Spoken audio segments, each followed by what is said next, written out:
Parang sumaklolo. Wala naman po. Wala local official, yung mayor ng Pangasinan. Wala po, wala po. Sigurado ka, ha? Sigurado po ako. Wala kang relasyon, ha? Wala po akong boyfriend, wala po akong asawa, wala po akong karelasyon. Pero meron ko naging boyfriend na mayor before? Wala po ako naging boyfriend na mayor. Sige. Panindigan mo yan, ha? Opo. Dahil meron akong testigo na makakapagpatunay na yung karelasyon ay nagmamanage at nagmamanage ng negosyo ng Pogo ron sa lugar mo. Kung siya po ay matanggal sa pwesto, just for the sake of our listening and viewing public, sino po yung aakyat? Yung natalo po ba na kandidato or yung kanyang vice mayor? What do we do in the face of mounting evidence, not just in the case of mayor, but that Filipino citizenship can be for sale? Kung mapatunayan na peke yung birth certificate ni mayor and kung mapatunayan na she is not in fact a Filipino citizen, ano po yung magiging pananagutan niya?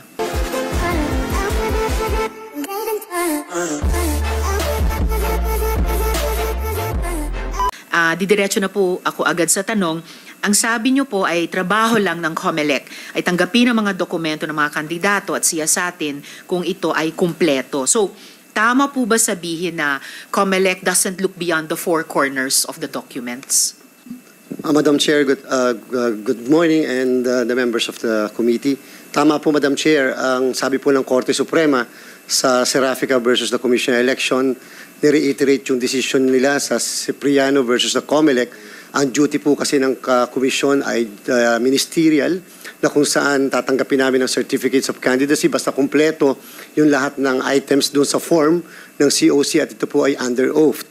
Ibig sabihin po, wala po kaming power to request additional documents because hindi po kami pwedeng mag-reject o mag-reject ng filing of the certificates of candidacy. Kahit pa nga yung mismong taong nagpa-file maaari sa harap pa lang ay pwede niyang ma-question, wala po kaming discretion. Hindi po namin alam, Madam Chair, yung background ng bawat isang kandidato na nagpa-file ng kanilang certificates of candidacy.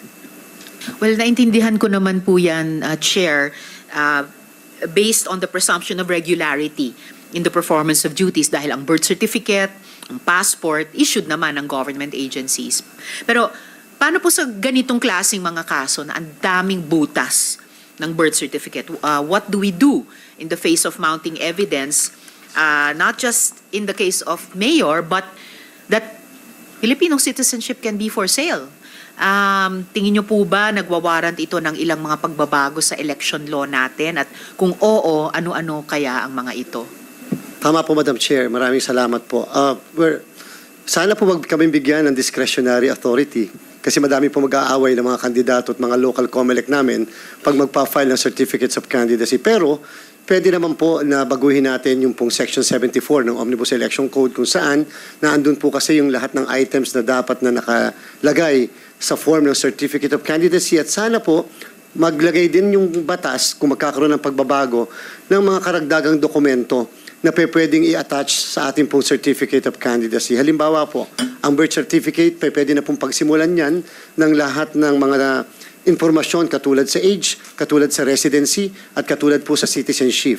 Pero dapat din po nating maunawaan, yun po ang kadahilanan kung bakit yung kapangyarihan ng COMELEC to motu proprio disqualify candidates ay limitado lang po sa nuisance candidacies. Pero kapag po ang pinag-uusapan, Madam Chair, ay ang qualification or eligibility based on age, citizenship, residency, registration as a voter, literacy, able to read and write, at yung iba pa nga po, 3 consecutive term limitation, sabi ng Castillo versus the COMELEC, ay ito po ay hindi pwedeng motu proprio ng COMELEC. Kinakailangan merong formal na petition na ipa-file sapagkat yung issue po, Madam Chair, ng citizenship, medyo komplikado po yun, hindi pa pwedeng sa birth certificate lang. It may appear sa birth certificate na ikaw ay Filipino.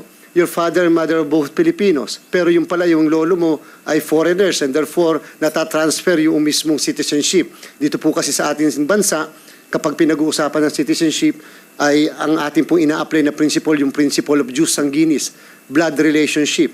In the case of Grace Poe versus the Commissioner election, before the Honorable Chairperson had authored the law on the foundling, doon po ay nagkaroon ng presumption ng Korte Suprema sapagkat kinakailangan matrace muna yung mga magulang. Ano ba talaga ang citizenship para po yun ang nalilipat. In other jurisdictions, Madam Chair, katulad ng United States, hindi po sila kumikilala ng jus sanguinis principle. Jus soli po sila. Ibig sabihin, place of birth. Kaya mayroong mga ilang Pilipino doon nanganganak sa abroad para po yun ang citizenship. Yung po ang dahilan ng kung bakit complicated yung issue ng citizenship and it will require a formal hearing. Now, ngayon po na-expose itong mga ganitong klaseng bagay, sana po sa ating mga kababayan, ganung hindi pa man nababago yung batas, dapat po we have to be very vigilant. We have to file petition to disqualify and or cancel candidacy. For information, Madam Chair and the members of the committee, pag po kasi age, citizenship, residency, registration as a voter, and literacy, hindi po siya disqualification petition. Siya po ay proper ground for a petition to deny due course and or cancel candidacy under Section 78 in relation to Section 74 of the Omnibus Election Code. Meaning, pag kinancel po namin ang inyong candidacy, you cannot be substituted because as if you did not become a candidate. Yung po yung, kaya po sana po aware tayo dahil may period po yung filing ng mga ganitong klaseng petition. Ito po ay pwede lang i-file within 25 days after the date of the filing of the candidacy. Failure to file within that period, wala na pong jurisdiction ang Commission on Election. Maraming salamat, Chair.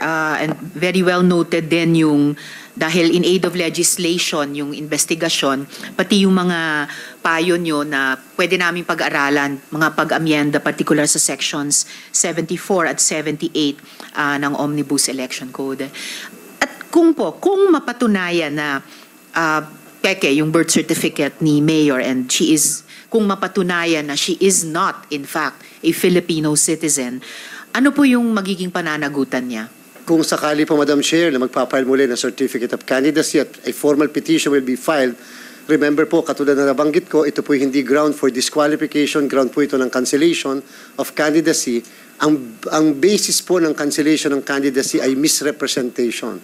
And misrepresentation is an election offense punishable by 3 to 6 years imprisonment. And at the same time, since ang Certificate of Candidacy po ay under oath, it can still be, the person can likewise be liable for perjury, Madam Chair. And kung masakali ma-convict, perpetual disqualification to hold public office.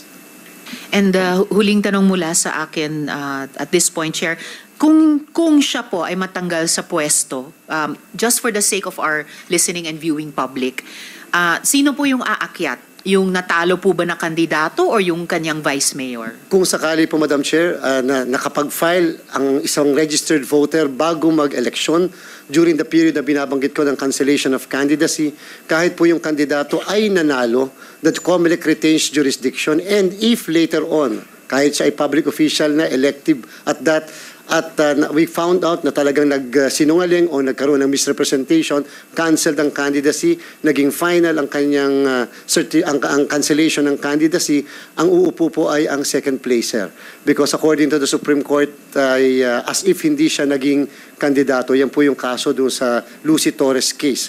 Ngayon po, Madam Chair, kung hindi po walang na-file, katulad po sa kasalukuyang pangyayari, walang na-file na kaso sa COMELEC, na cancellation of candidacy. Subalit, kung later on magkaroon ng isang kaso, halimbawa petition for co-warranto na pwedeng ma-file ng opisina ng Solicitor General, then in that case, at magkaroon po matanggal, the rule on succession shall be applicable.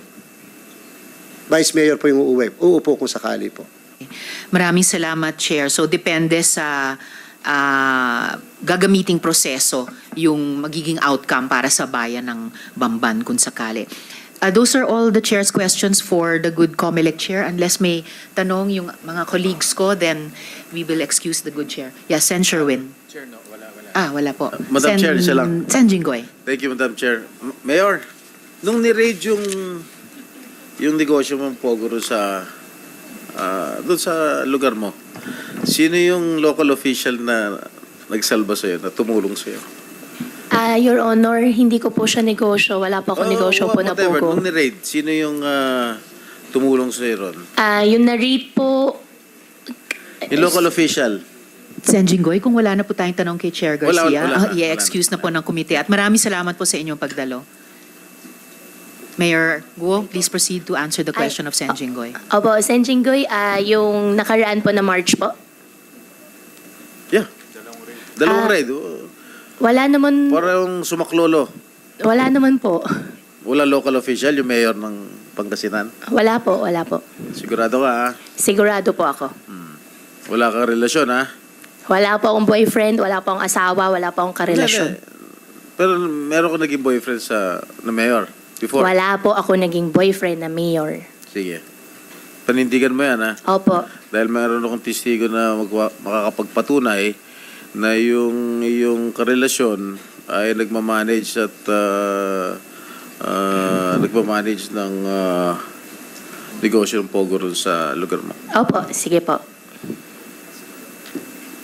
Salamat, Sen Jinggoy. So, bago lang yung mga tanong ko tungkol sa tatlong SALN ninyo, nabanggit nyo kanina, Mayor, na 17 years old kayo unang pinapirma ng tatay nyo ng cheque. Menor de edad pa po, bakit po kayo pinapapirma ng cheque noon? Your Honor, gusto po ako turuan po ng tatay ko mag-manage po ng negosyo.